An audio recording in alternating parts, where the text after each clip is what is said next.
Olha, essa lei complementar, a gente pode dizer que ela também é um marco histórico no processo de evolução do nosso sistema tributário, porque ela acaba tornando obrigatória, impondo aos estados e municípios que admitam algumas propostas que certamente vão ser capitaneadas pela Receita Federal do Brasil, representando ali os interesses da União. Mas interessa também aos estados e municípios essa simplificação das obrigações tributárias com o objetivo de, mediante a integração das várias áreas de fiscalização da União, dos estados e municípios, os próprios órgãos de arrecadação consigam extrair mais recursos da sociedade e combater com mais eficiência a prática da sonegação. Diz o texto que também o objetivo dessa simplificação é reduzir a burocracia para as empresas em geral, e que a gente sabe que no Brasil é algo que custa muito para as empresas. Inclusive, um estudo do Banco Mundial publicado há alguns anos atrás revelou que o Brasil ele não é só campeão nesse quesito, ele é disparado o primeiro lugar em número de horas gastas pelas empresas em média para o cumprimento de obrigações tributárias.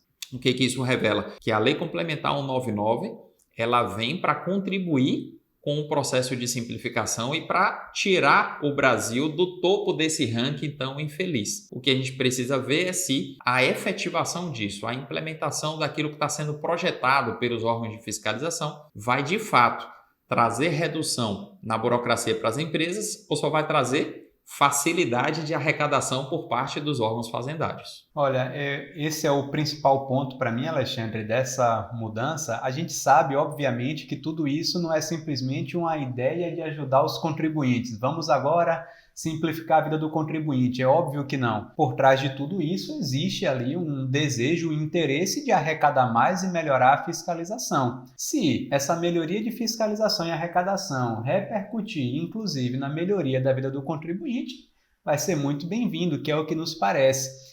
E eu percebi que no artigo 4º dessa lei tem algo que é muito interessante. Diz que a União, os estados e o DF e os municípios atuarão de uma forma integrada e poderão ter acesso à base de dados de documentos fiscais e outras declarações, inclusive documentos de arrecadação, que vierem a ser instituídos. Então, é como se a União pudesse ter acesso a declarações ou informações dos estados e também da base dos municípios.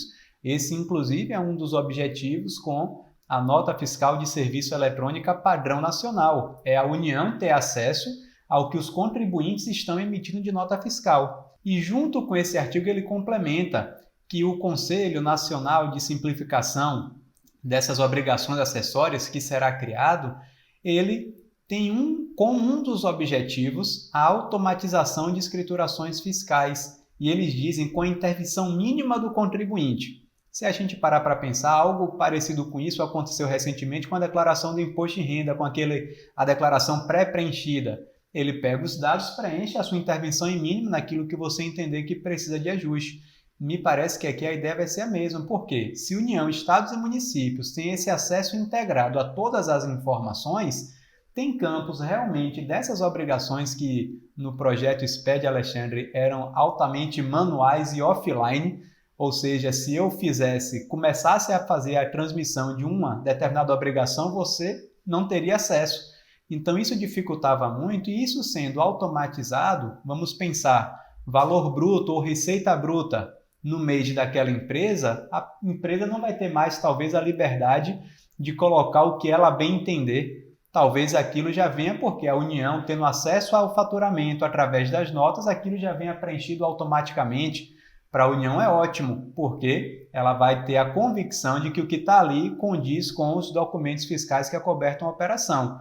Mas, ao mesmo tempo, o contribuinte ele vai ser fiscalizado de uma forma muito mais eficaz. Então, vai ser bom para ele e vai ser bom para o fisco. Se isso acontecer, eu vejo com muitos bons olhos também toda essa intenção do legislador aqui com a publicação dessa lei.